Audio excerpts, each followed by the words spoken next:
¿Cómo Cat Noir pudo desbloquear esta naturaleza en su cataclismo? ¿Qué aspectos de internet metaforiza Vincent al convertirse en un notorio influencer? Pero sobre todo, ¿quién tuvo la razón en esta escena? Esto y más a continuación, por lo que me encantaría desvelar las teorías y curiosidades que se pudieron hallar en el capítulo Revelator. Sin más que añadir, muy buenas damas y caballeros, mi nombre es Gerson y damos comienzo.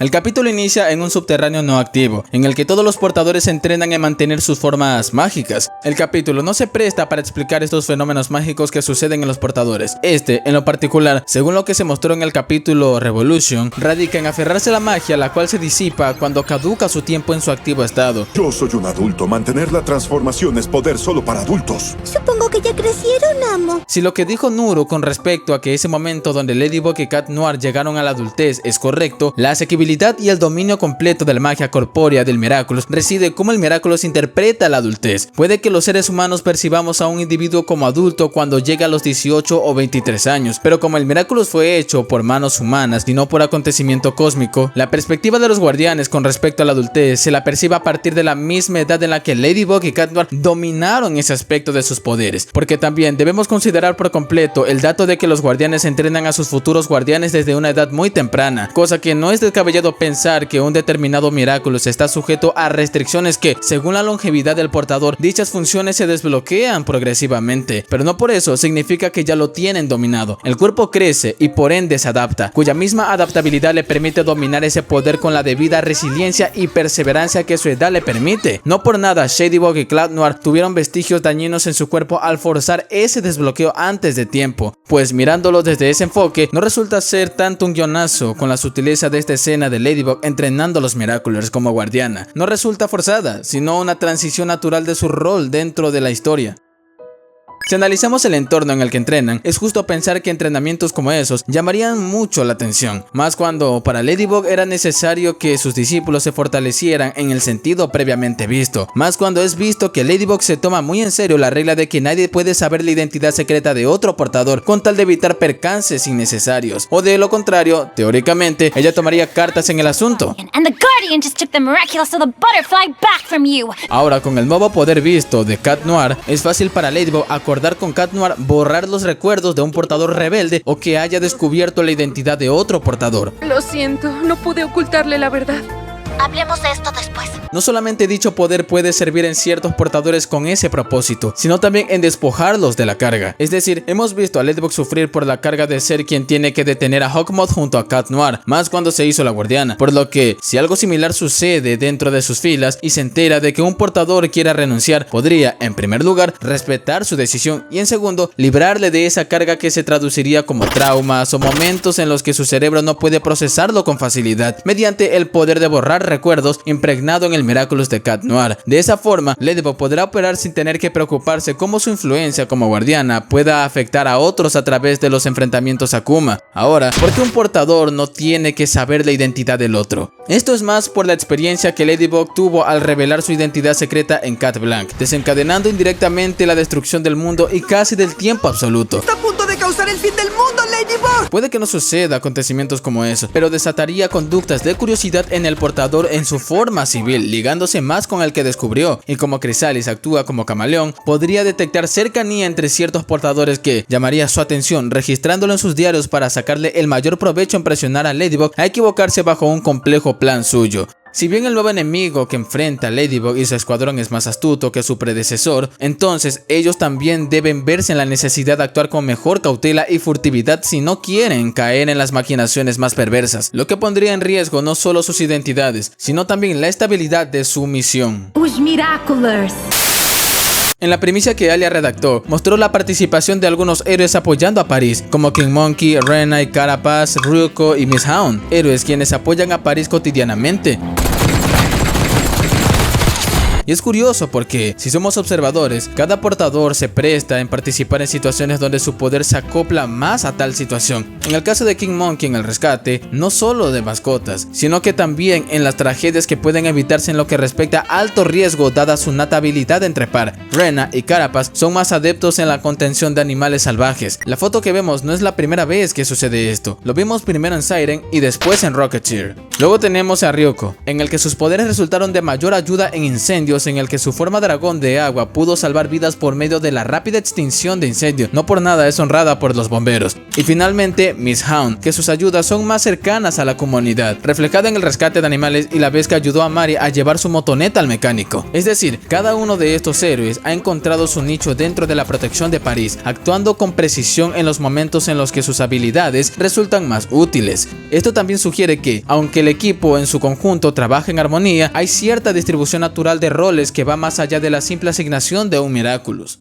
Alia se siente muy desanimada por cómo se siente muy reducida en redactar en su blog noticias de menor impacto, y como tiene un poder en sus manos, siente esa necesidad de compartir en su blog esos poderes, pero también choca esa idea de que debe proteger su identidad secreta porque si no condenaría al equipo inintencionalmente en las garras de Crisales. Si rebobinamos por un momento, desde el momento en que debutó canónicamente, Alia expresó impetuosamente sobre dicha pasión, más cuando terminó siendo exacerbada al momento en que Ladybug y Cat Noir empezarían a proteger París, que a raíz de ellos sintió ese anhelo de crear su blog para dar conocimiento a su público sobre lo que acontece en la ciudad en la que se concentran amenazas a las que tienen que enfrentar Ladybug y Cat Noir, haciendo que moderadamente su visión del periodismo se alineara a una perspectiva más ética, reforzando su idea de que toda verdad terminará prevaleciendo cuyo merecer lo tiene el público. Pero ahora, esa misma verdad que tanto anhela compartir se convierte en su mayor dilema. Alia comprende que, si bien su papel como reportera es dar a conocer los acontecimientos importantes de París, su rol como Reina Rouge exige discreción absoluta. La contradicción entre estos dos aspectos de su vida se vuelve cada vez más difícil de sobrellevar, especialmente cuando se da cuenta de que muchas de las verdades que investiga deben permanecer en secreto para garantizar la seguridad del equipo. En su intento por encontrar un equilibrio, Alia comienza a reflexionar sobre el verdadero propósito de su blog. ¿Debe limitarse a informar sobre los ataques de Crisales y la acción de los héroes? ¿O hay otras maneras de contribuir sin poner en peligro a sus amigos? Quizás la solución no sea silenciarse por completo, sino encontrar una manera diferente de abordar su trabajo. Tal vez, en lugar de enfocarse únicamente en las hazañas de los héroes, pueda redirigir su blog hacia algo aún más que sea significativo sin comprometer la seguridad del equipo.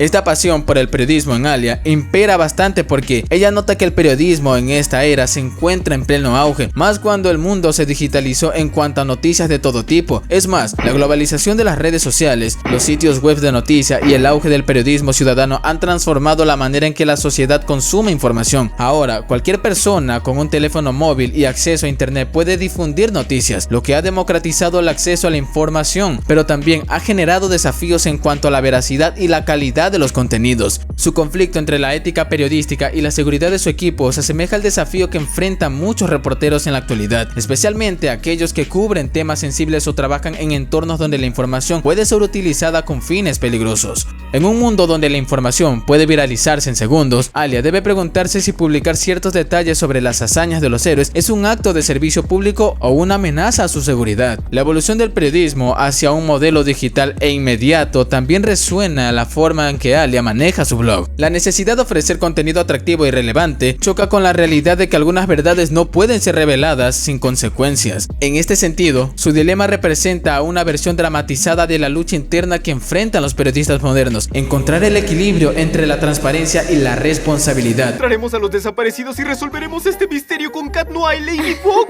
¡Esto será grandioso!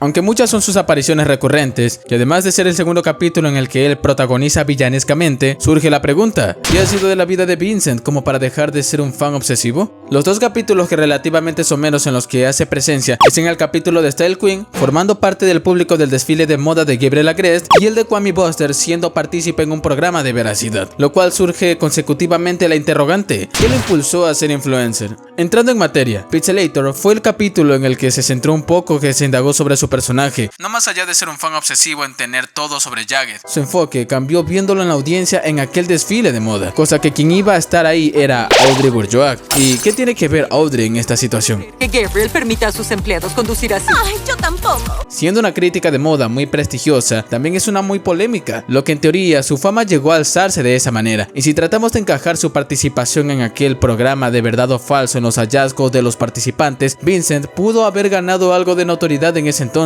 lo que eventualmente pudo haber sido el primer paso a su transformación en influencer. En un mundo donde la fama puede surgir en un instante viral o de una conexión con figuras influyentes, Vincent pudo haber encontrado en estos eventos la oportunidad de forjar su propia identidad pública más allá de su obsesión con Jagged Stone. Si analizamos su evolución, por muy poca que sea, su cambio de enfoque parece haber sido progresivo. Pasó de ser un fanático obsesionado con una sola celebridad a involucrarse en círculos donde la fama y la opinión pública juegan un papel fundamental. Su transición de fan a influencer no solo es un reflejo de su crecimiento personal, sino también una muestra de cómo la fama puede moldear a las personas. Vincent pudo haber pasado de perseguir a las estrellas de convertirse en una de ellas, encontrando en el mundo digital la oportunidad de definir su propio camino en lugar de vivir en la sombra de otros.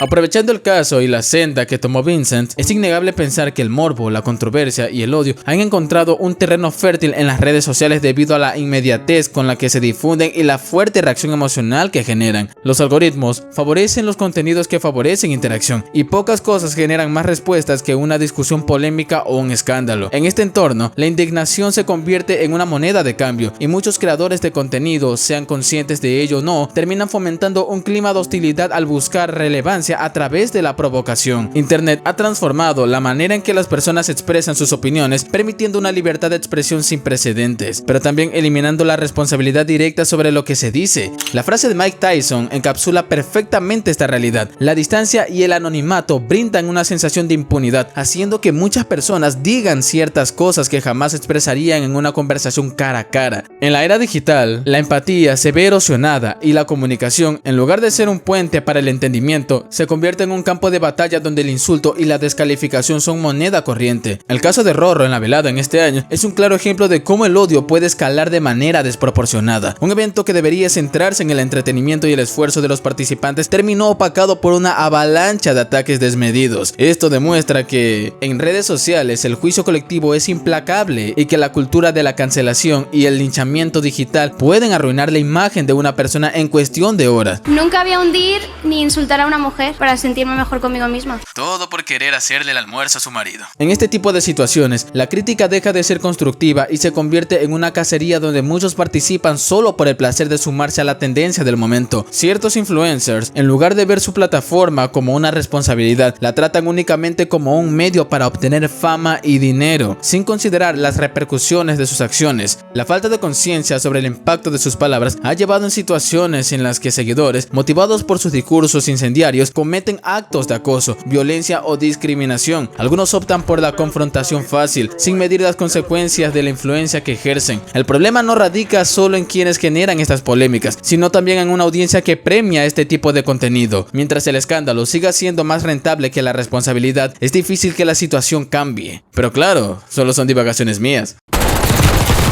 Un dato que pasa por mucho desapercibido y al mismo tiempo respaldándolo con el punto anterior es que Plagg se ve rápidamente influenciado por el contenido que subió Vincent, lo que nos dice cuán primitiva es el cerebro de los Kwamis, o lo que se puede considerar como un cerebro en ellos. Esto no sucede la primera vez en la serie, ya se lo vio en Suhan en su impresión en el nuevo siglo en el que se encontraba, revelando que los videos cortos lo han hecho adicto sobreestimulando sus reservas de dopamina, cosa que con el contenido de Vincent nos dice que las emociones de los Kwamis son altamente volátiles en cuanto a influencia, pero claro, hay excepciones, por lo que si Suhan fue víctima de la silenciosa amenaza que resulta ser el brain rot, no es descabellado pensar que un Kwami como Plagg pudo serlo también por la influencia emocional en la que se vio imperceptiblemente. Otra explicación por la que sucede esto es porque los Kwamis eran propiedad de portadores en el que sus poderes eran usados por un corto tiempo hasta que se lo vuelva a necesitar. Por tanto, tienen poco conocimiento del mundo, llegando a ser influenciados por la enormidad de lo que les rodea. Ya sería en esta era en la que están más expuestos y susceptibles en la influencia de sus nuevos portadores a raíz de sus estilos de vida, lo que los convierte en seres altamente maleables ante las tendencias y hábitos de la sociedad moderna. A diferencia de los humanos, que pueden desarrollar un sentido crítico con el tiempo, los Kwamis parecen absorber información de manera inmediata, sin cuestionar su validez o impacto. Esto explicaría por qué Plagg, a pesar de ser un Kwami con siglos de existencia, cayó tan fácilmente en la influencia del contenido de Vincent. No es tanto una cuestión de inteligencia, sino de exposición y estímulos. Este fenómeno también se puede interpretar desde un punto de vista evolutivo. Los Kwamis han existido por milenios, pero su relación con los humanos siempre ha sido breve y circunstancial, lo que los ha mantenido en un estado de conocimiento estático. Ahora, con la la modernidad y el acceso constante a la tecnología, están siendo bombardeados con información a un ritmo que nunca antes habían experimentado. En este sentido, su adaptación en la era digital es similar a la de alguien que crece en un entorno completamente diferente al que estaba acostumbrado, donde las normas de comunicación y entretenimiento han cambiado drásticamente. Lo siento, director Brown, pero se veía tan ridículo que incluso una crujiente granola pacifista como yo debía hacer algo. Este análisis también lleva a una reflexión más profunda sobre la influencia de la tecnología en la percepción y comportamiento no solo de los Kwamis, sino de los humanos en general. Si seres con siglos de existencia pueden ser arrastrados por la inmediatez y el contenido adictivo de las redes sociales, ¿qué implica esto para las nuevas generaciones que crecen con este bombardeo de información desde la infancia? La vulnerabilidad de los Kwamis en este aspecto no es más que un espejo de lo que ocurre con la mente humana ante la saturación de estímulos digitales.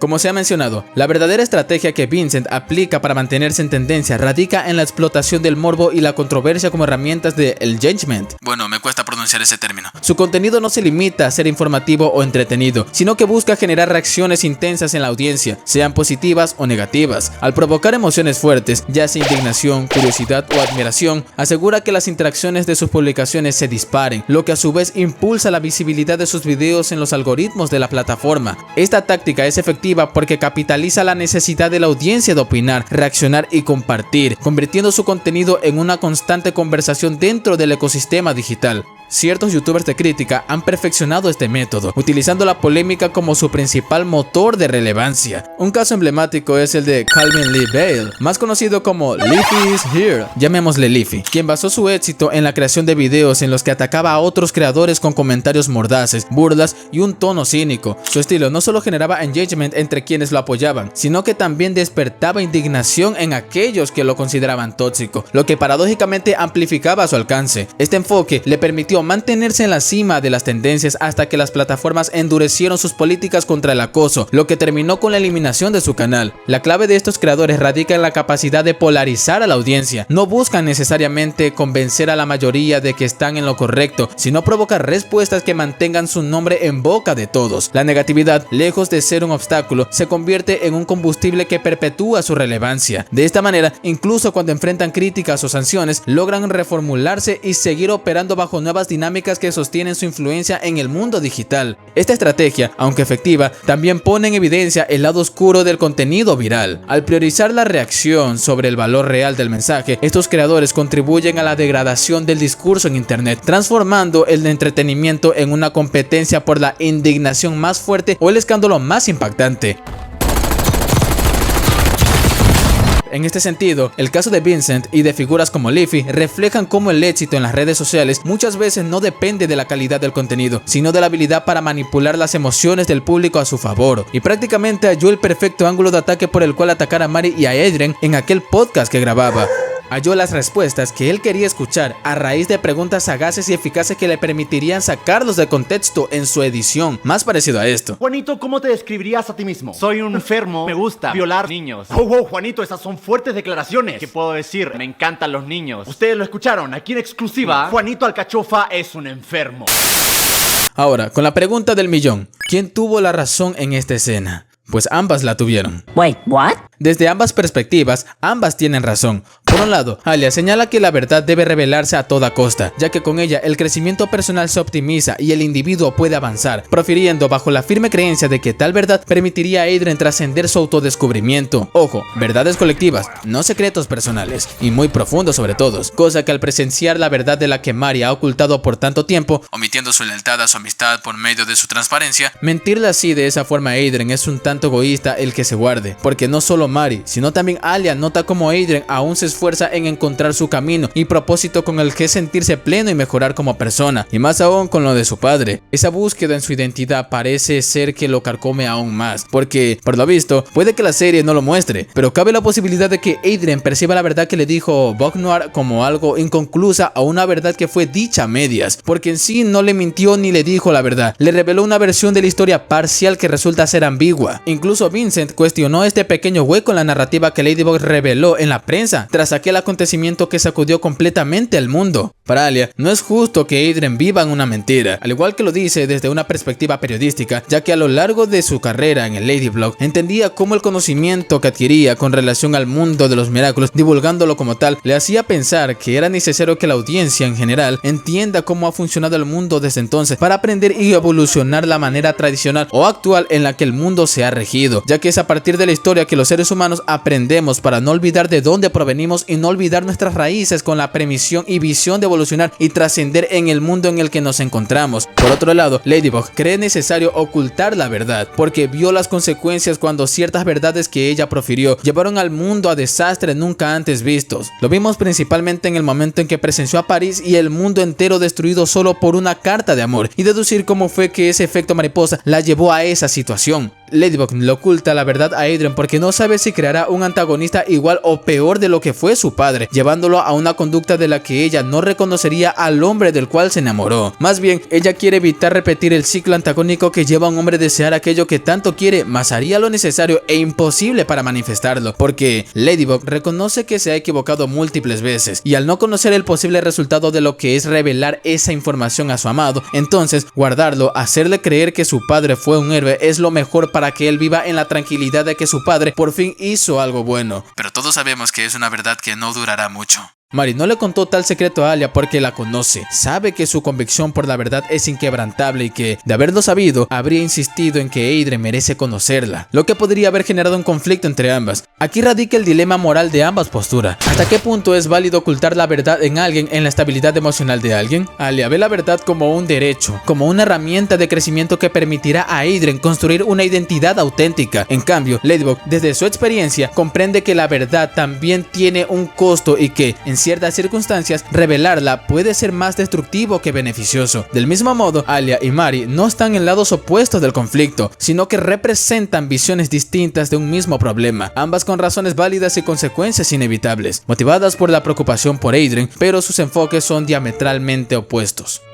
Ahora, con la segunda pregunta del millón: ¿cómo Cat Noir logró dominar este aspecto del cataclismo? Recordemos que este capítulo llega a ser el 11 de esta actual temporada, por lo que no es inteligente determinar esta escena como un guionazo aún, ya que si lo analizamos en retrospectiva, el cataclismo siempre ha sido visto como un poder con el propósito de desvanecer cualquier objeto de la existencia, pero pocas son las veces en las cuales se ha visto que la forma de destruir del cataclismo siempre ha sido diversa, un enfoque que Cat le ha dado en cada enfrentamiento a Kuma, desde desestabilizar aparatos electrónicos hasta manifestar estructuras en situaciones riesgosas que implican salvar una vida. Ahora, en este momento en el que Cat estuvo creando el cataclismo para borrar la memoria de Alia, lo estuvo enfocando en propósito de destruir una parcialidad de los recuerdos de Alia, revelando sutilmente que el poder de Cat Noir del cataclismo no puede llegar a ser visto desde una perspectiva superficial, sino ambiguo, entendiendo que la destrucción en sí misma no siempre debe significar de lo que Cat Noir demuestra en su poder, sino que va más allá, representando como parte del equilibrio que se dio en la creación del universo mismo, ya que si analizamos su naturaleza más a fondo, el cataclismo no solo es una herramienta de aniquilación, sino una manifestación del principio de transformación. Oye, despacio, cerebrito. En el universo de los Miraculous, los poderes están fundamentados en conceptos cósmicos y arquetípicos, y el de Cat Noir encarna la destrucción como un elemento indispensable del ciclo natural de la existencia. Si bien su uso inicial parecía ser meramente físico, desintegrando objetos y generando caos material, esta escena nos muestra que el cataclismo tiene un potencial mucho más amplio, capaz de afectar incluso aspectos inmateriales como la memoria y la percepción. Lo que esto implica es que Adrien, a lo largo de sus experiencias como Cat Noir, ha comenzado a entender su poder de una manera más matizada. En lugar de limitarse a verlo como un arma de destrucción indiscriminada, ha aprendido a canalizarlo de manera selectiva, orientándolo hacia un propósito concreto sin que sus efectos sean absolutos. Aquí es donde se refuerza la idea de que la destrucción y la creación son dos fuerzas complementarias, no opuestas. En el pasado, hemos visto cómo el Miraculous de la creación, representado por Ladybug, puede arreglar o restaurar el daño causado por la destrucción, pero este capítulo sugiere que la destrucción en sí misma no es puramente negativa, sino que puede ser controlada y dirigida hacia una función específica sin que implique un daño irreparable. Cat Noir no solo estuvo destruyendo recuerdos, sino que, de cierta forma, está remodelando la realidad dentro de parámetros específicos, lo que lo acerca más al concepto de cambio que a la simple aniquilación. Este descubrimiento es clave para la narrativa, ya que abre una puerta de nuevas interpretaciones sobre el rol de Cat Noir en el balance de los Miraculous. Si el poder de Ladybug está vinculado a la restauración, pero solo puede reparar lo que se ha destruido físicamente, entonces el dominio avanzado de Cat Noir sobre su cataclismo podría representar una evolución que le permita manipular la realidad de manera más profunda. ¿Podría este desarrollo ser un indicio de que Cat Noir está acercándose a un nivel de control sobre su poder que lo hace igual de crucial que Ladybug en el equilibrio del universo de los Miraculous?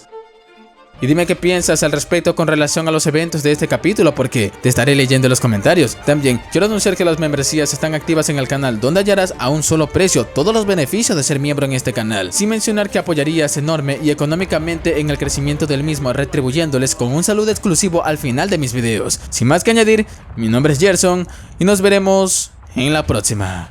Dios los bendiga. Bueno, a veces el wifi es más inestable que mis ganas de hacer ejercicio.